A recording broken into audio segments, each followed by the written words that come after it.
Hello there and welcome to my channel. My name is Mr. 5 and my job is to delve into the most mysterious topics for you. In today's 5 Weird Theories, we are going to talk about humans and their origin. Without further ado, let's go directly into the subject. Are you ready to discover where we came from? Number 1. Panspermia. The basic idea behind the Panspermia theory is that life may have originated in other parts of the universe and then traveled to Earth through various means.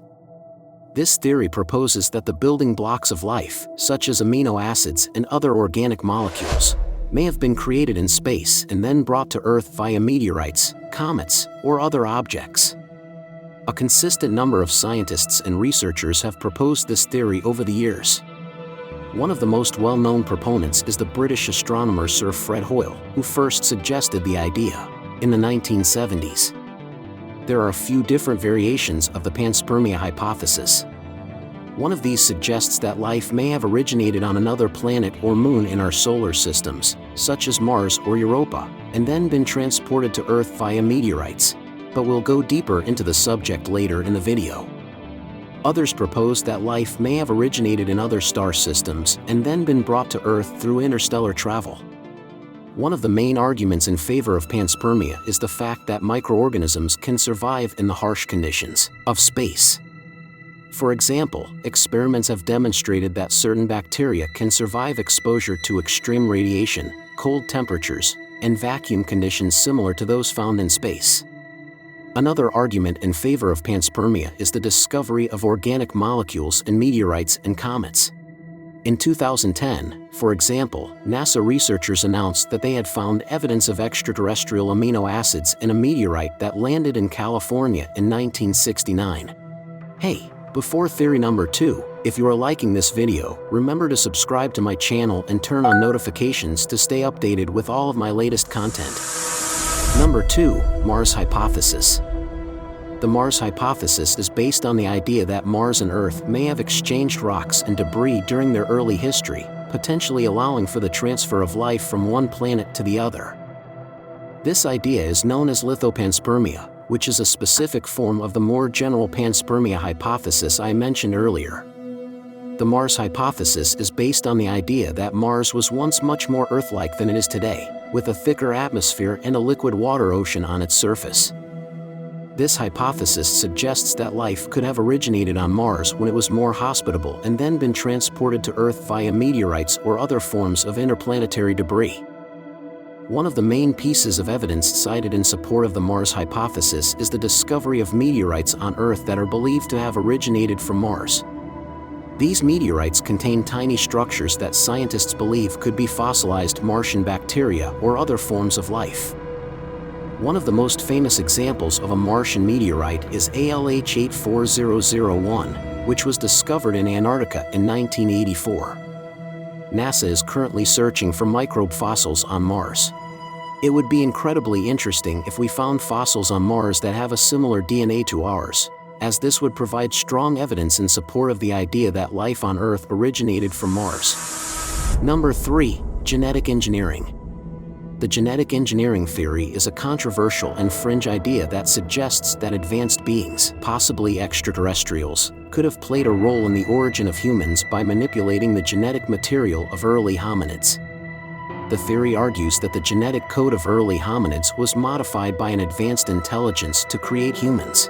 Proponents of this theory point to the apparent sudden emergence of modern humans, with their advanced cognitive abilities and complex social structures, as evidence of genetic engineering. They affirm that the complexity of the human genome and the apparent gaps in the evolutionary record are evidence of intelligent intervention in human origins. Others suggest that genetic engineering wasn't made by extraterrestrials, but rather an ancient human civilization could have been responsible. This hypothesis implies that an advanced human civilization existed in the distant past, possibly tens or even hundreds of thousands of years ago, and that they had the knowledge and technology to genetically engineer early hominids and create modern humans. One of the main sustainers of this idea is the author and researcher Michael Cremo, who has suggested that evidence of an advanced human civilization can be found in the archaeological record. Number 4. Interbreeding hypothesis. Did you know we were not the only humans on Earth? From recent studies, we have found at least 21 different human species, some of which coexisted in the same place and time. Interbreeding hypothesis argues that Homo sapiens have interbred with different ancient human species during our evolutionary history.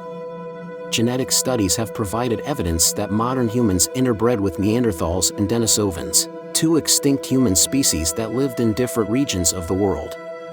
In addition to Neanderthals and Denisovans, there is also evidence of interbreeding with other extinct human species such as Homo erectus and Homo heidelbergensis, although these events are less well documented. The evidence suggests that early modern humans, who migrated out of Africa around 60,000 years ago, interbred with Neanderthals in Europe and with Denisovans in Asia, while humans remaining in Africa interbred with other human species such as Homo naledi. These interbreeding events have left genetic traces in the DNA of modern humans today. For example, people of non-African descent typically carry about 1 to 2% of Neanderthal DNA in their genomes, while people from Melanesia and other parts of Southeast Asia carry Denisovan DNA.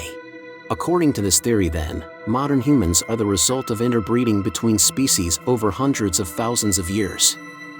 This would explain the complexity of our DNA, but also other mysteries such as Rh-negative blood. Number 5. Creationism. Creationism theory typically holds that the universe, and therefore humans, were created essentially as they currently exist, without the need for natural processes of change or development over time. Some forms of creationism reject the idea of evolution, arguing that life was created in its current form by a divine creator, rather than evolving over millions of years through natural selection and genetic adaptation. Creationism is often associated with the idea of intelligent design, which holds that certain features of the natural world are best explained by the intervention of an intelligent agent rather than natural processes. Proponents of this theory think that certain biological structures and systems, such as the complex molecular machinery within cells or the intricate structures of DNA, are too complex and well-designed to have arisen through natural selection alone. They suggest that these features are best explained by the intervention of a creator, which could be a deity or some other non-religious entity. This creator is not specifically a conscient being, but could also be an energy that lives in other dimensions. While creationists do not necessarily subscribe to a specific religious tradition or belief system, their arguments are also based on the assumption that certain aspects of human life are too complex to be explained by evolution. For example, some arguments in favor of creationism are the existence of morality and consciousness in humans, as well as complex social behaviors. However, it is important to note that these arguments are not based on scientific evidence or reasoning, but rather philosophical and spiritual concepts, therefore are not considered scientifically valid. And that concludes our journey through the theories of human origins. If you enjoyed this video, don't forget to like and subscribe for more content like this.